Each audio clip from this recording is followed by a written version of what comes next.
रवींद्र धंगेकरांनी उपमुख्यमंत्री एकनाथ शिंदेंची घेतली भेट। धंगेकर उद्या शिवसेनेमध्ये प्रवेश करणार असल्याची शक्यता लोकशाही मराठीला सूत्रांची माहिती। शिवसेना मुस्लिम लीग बरोबर आणि काँग्रेस बरोबरही गेली होती। त्या वेळच्या परिस्थितीनुसार ती शिवसेनेची भूमिका होती। राज ठाकरेंकडनं उद्धव ठाकरेंच्या भूमिकेच्या समर्थनाची राजकीय वर्तुळामध्ये जोरदार चर्चा। विधानसभेचे निकाल अनाकलनीय। निकालानंतर संघाचे लोकही म्हणाले, इतना सन्नाटा क्यों है भाई। अजित पवारांचे 42 आमदार कसे निवडून आले? निवडून आलेल्यांचाही विश्वास बसत नाहीये। राज ठाकरेंचा हल्लाबोल।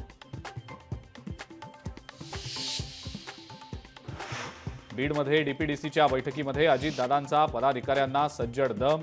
चारित्र्य चांगलं ठेवा, चुकीला माफी नाही। खंडणी मागणाऱ्यांवर मोक्का लावणार। अजितदादांनी कान टोचले। विधानसभा निवडणुकीच्या निकालावर राज ठाकरेंची जोरदार टीका। लोकांनी आपल्याला मतदान केलं, ते आपल्यापर्यंत आलंच नाही, कुठेतरी गायब झालं, राज ठाकरेंचा आरोप।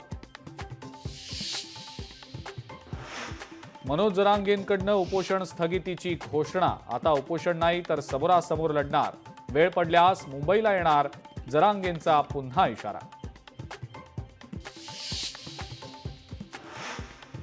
आणि मुंबई महानगरपालिकेचा अर्थसंकल्प 3 फेब्रुवारीला सादर होणार। भूषण गगराणी पहिल्यांदाच अर्थसंकल्प सादर करणार। अर्थसंकल्पात मुंबईकरांसाठी अनेक सरप्राइजेस असण्याची शक्यता।